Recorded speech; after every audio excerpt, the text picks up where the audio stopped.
Hey, salut, c'est Jeanne. Chose promise, chose due, dans cet épisode, on va se pencher sur le charme et l'élégance de nos amis les beaufs.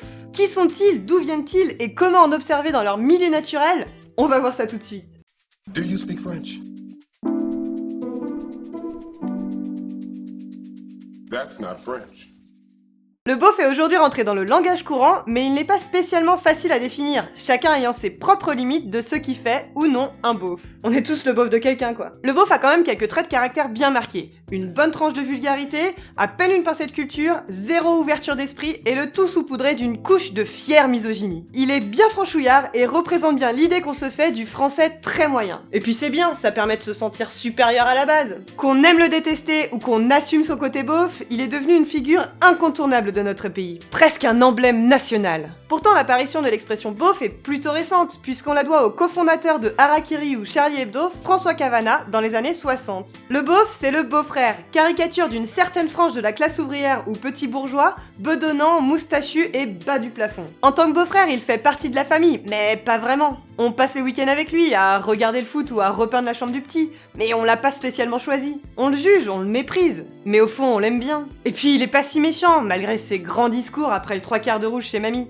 Et surtout, on en est sûr, le beauf, c'est l'autre. Plus tard croqué par Cabu dans Charlie Hebdo, Le Canard Enchaîné et même ses propres albums, le beauf réfléchit peu, ne se renseigne pas et il sait tout. Cabu écrit lui-même en 1982 « Le beauf, c'est le type qui assène des vérités. Ses vérités. Il ne réfléchit absolument pas. Il est porté par des lieux communs, par le bon sens entre guillemets, par des certitudes dont il ne démordra jamais. » Tiens, ça me rappelle les anti-vax. Oula, tu vas avoir des problèmes, toi. Je te rappelle que je suis qu'un personnage fictif dans ta tête, hein. Bon, bref. À force d'être arrêté dans ses positions et de ne pas réfléchir, le beauf devient plus politique. Il n'est plus seulement désagréable, mais peut devenir dangereux avec ses affirmations de comptoir. Encore une fois, les anti-vax.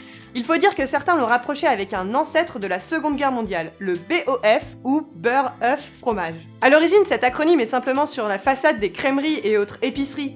Mais sous l'occupation nazie, elle devient péjorative à cause des abus de certains petits commerçants. Alors que les prix de la nourriture sont normalement fixés par l'État, certains producteurs ou revendeurs vont profiter de la pénurie alimentaire pour revendre au marché noir à des prix exorbitants, jusqu'à 40 fois le prix de base. Ils profitent alors de la misère ambiante et du rationnement pour se faire des bénéfices sur le dos des autres Français. Les BOF sont alors des commerçants cyniques et opportunistes qui, bien que franchouillards et d'origine modeste, profitent de leur nouveau pouvoir et se sentent importants. Et sont des bons gros chiens de la casse, quoi. Comme tout le monde cherche par nécessité à les courtiser, ils ne sont plus contredits par personne et deviennent bouffis de certitude et persuadés d'avoir la vérité absolue. Cet univers puant est notamment décrit par l'académicien Jean Dutour dans son roman grinçant Au bon beurre en 1952. Bon, aujourd'hui le beauf est plus léger et est surtout connu pour son style inimitable. Que ça soit la coupe mulet, le jogging, la voiture tuning avec le volant en moumoute et les petits dés en mousse sur le rétroviseur, ou alors ses goûts musicaux bien tranchés de Johnny Hallyday à Patrick Sébastien,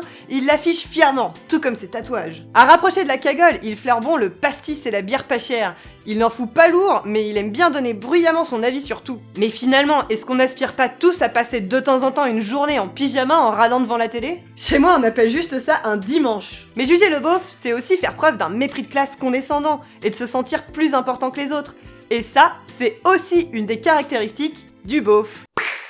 Alors est-ce qu'on devrait pas plutôt se laisser aller et jouir sans entrave de notre beaufitude? Et ça tombe bien, pour ça j'ai une proposition pour toi, et une bien meilleure que d'aller faire craquer son slip au box-office pour un film pourri. Le collectif d'artistes trublions La Grosse Mythe publie justement son nouveau fanzine, Oh My Beauf, et t'invite pour ça vendredi 10 mars au bar Les Sales Gosses à Nantes. Alors sors ton plus beau Bob Ricard et rejoins-les pour une soirée sous le signe de l'humour subtil et de la finesse. Si tu y vas, n'oublie pas de leur faire un bisou de ma part, et nous on se retrouve très vite sur le tube pour parler science. Des bises, à la prochaine!